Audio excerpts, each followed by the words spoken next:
السلام علیکم ورحمۃ اللہ وبرکاتہ نحمده ونصلي على رسوله الكريم اما بعد فاعوذ باللہ من الشیطان الرجیم بسم اللہ الرحمن الرحیم.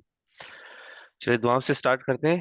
اعوذ باللہ من الشیطان الرجیم أعوذ بالله من الشيطان الرجيم.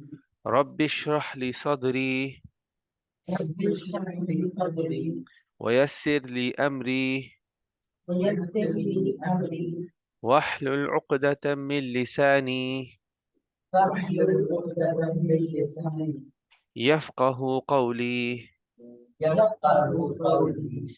رب زدنی علما رب زدني علما رب زدنی علما رب زدني علما رب زدنی علما رب زدني علما. اللهم فقهنا في الدين اللهم فقهنا في الدين. اللهم فقهنا في الدين اللهم فقهنا في الدين. اللهم فقهنا في الدين اللهم فقهنا في الدين. ربي هب لي حكما ربي هب لي حكما وألحقني بالصالحين اللهم إني أسألك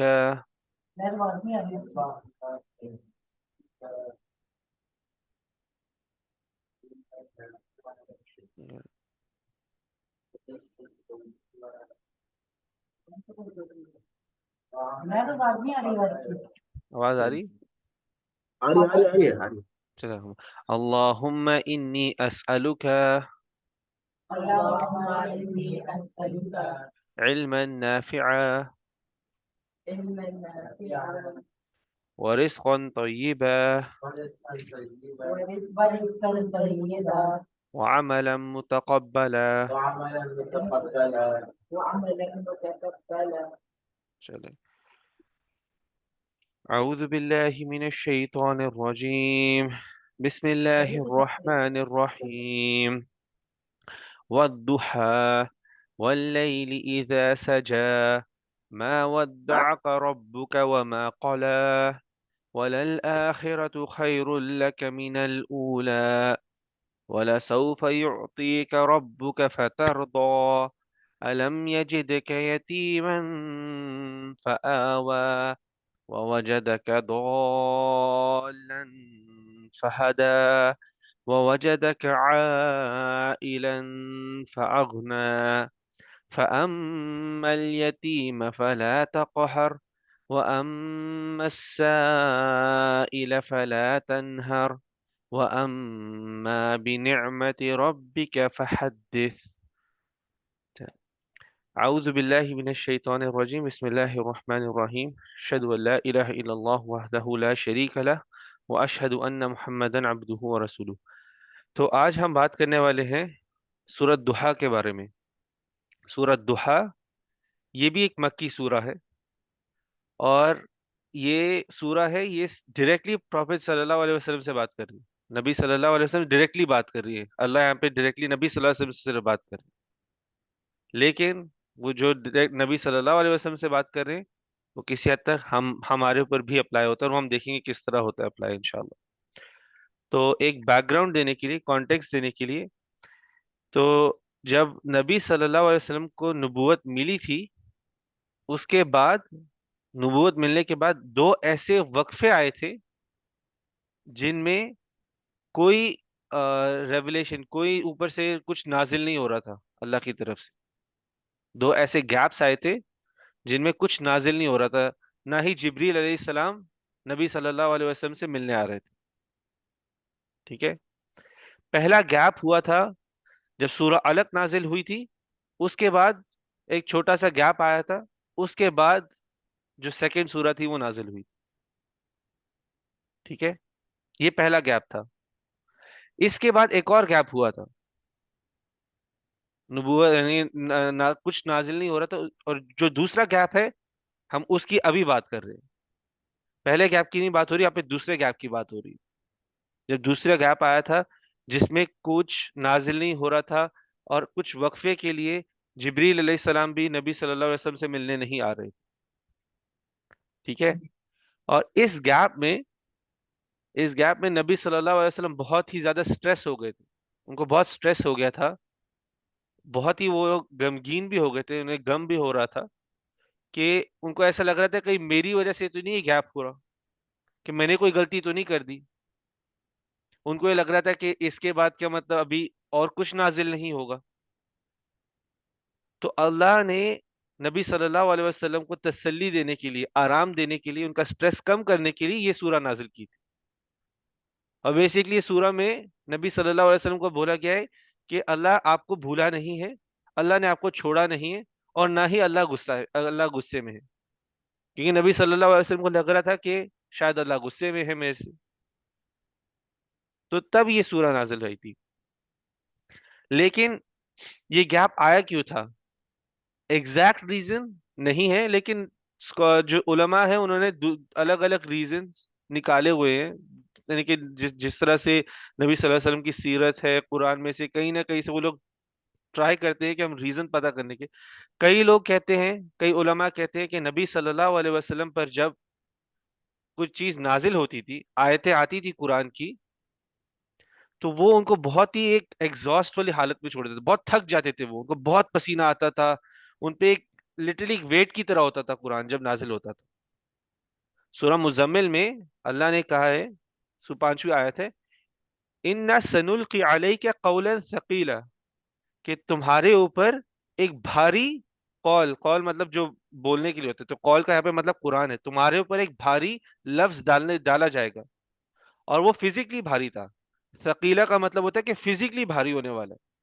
تو جب قرآن نبی صلی اللہ علیہ وسلم پہ نازل ہوتا ہے تو ان کے لیے ایک آسان چیز نہیں تھی, وہ ان کو تھکا چھوڑتی تھی, ان میں ہمت نہیں رہتی تھی اس کے بعد. تو کئی علماء کہتے ہیں, وعلیکم السلام ورحمۃ اللہ, کہ ان کو جو تھکاوٹ وغیرہ ہوتی تھی تو اس سے ایک بریک ملتی تھی, کہ آپ لوگ جب وہ تھک جاتے تو اللہ نے ان کو ٹائم دیا تھا کہ آپ اپنے آپ کو تھوڑا سا ریفریش کریں, تاکہ پھر اس کے بعد جب آپ کے اوپر جب نازل ہوگا قرآن تو آپ کے لیے تھوڑا سا ایزی ہو, یعنی کہ آپ تھوڑا اپنے آپ کو ریفریش کریں. تو اس لیے گیپ آیا تھا. کئی علماء کہتے ہیں کہ یہ گیپ اس لیے آیا تھا کیونکہ ایک یہود آیا تھا نبی صلی اللہ علیہ وسلم کے پاس, اور انہوں نے ایک سوال پوچھا تھا نبی صلی اللہ علیہ وسلم. تو نبی صلی اللہ علیہ وسلم نے کہا کہ میں کل تمہیں اس کا جواب دوں گا, اور انہوں نے آگے انشاءاللہ نہیں کہا. تو کئی علماء کہتے ہیں کہ اس وجہ سے یہ گیپ ہوا تھا, لیکن کس وجہ سے گیپ ہوا تھا وہ اتنا امپورٹنٹ نہیں ہے, اس پہ ہم لوگ اتنا نہیں انرجی ویسٹ کریں گے کہ وہ گیپ کیوں ہوا تھا, اللہ بہتر جانتا ہے. لیکن یہ سورہ نازل ہوئی تھی وہ تو ہمیں 100% پتہ ہے. ٹھیک ہے. ابھی اس گیپ میں جب نبی صلی اللہ علیہ وسلم اتنے سٹریس میں تھے, اتنے دکھ میں تھے, ابھی وہ جو ان کو دکھ تھا وہ فزیکل سکنس بھی بن گیا ہوا تھا. ایسا ہوتا ہے نا جب ہم بہت پریشانی میں ہوتے ہیں ہم پھر بیمار ہونا شروع ہو جاتے ہیں, ہمیں بخار ہو سکتا ہے, بلڈ پریشر ہو جاتا ہے بہت لوگوں کو سٹریس کے اندر. تو اسی طرح نبی صلی اللہ علیہ وسلم بھی بیمار ہو گئے تھے, اور اسی بیماری کے اندر ان کے آس پاس جو کفار تھے وہ بھی آ کر ان کو اتنے اپنی زبان سے چبھتے ہوئے الفاظ بولتے تھے. ایک اوپر تو بیمار ہے, سٹریس میں ہے, اس کے اوپر سے لوگوں کی باتیں بھی سن رہے ہیں. اسپیسیفکلی یہ ریکارڈڈ ہے, ابو لہب کی جو بیوی تھی اور ابو جہل کی بیوی تھی, وہ ایسے الفاظ بولتے تھے کہ تمہیں تمہارے شیطان نے اکیلا چھوڑ دیا.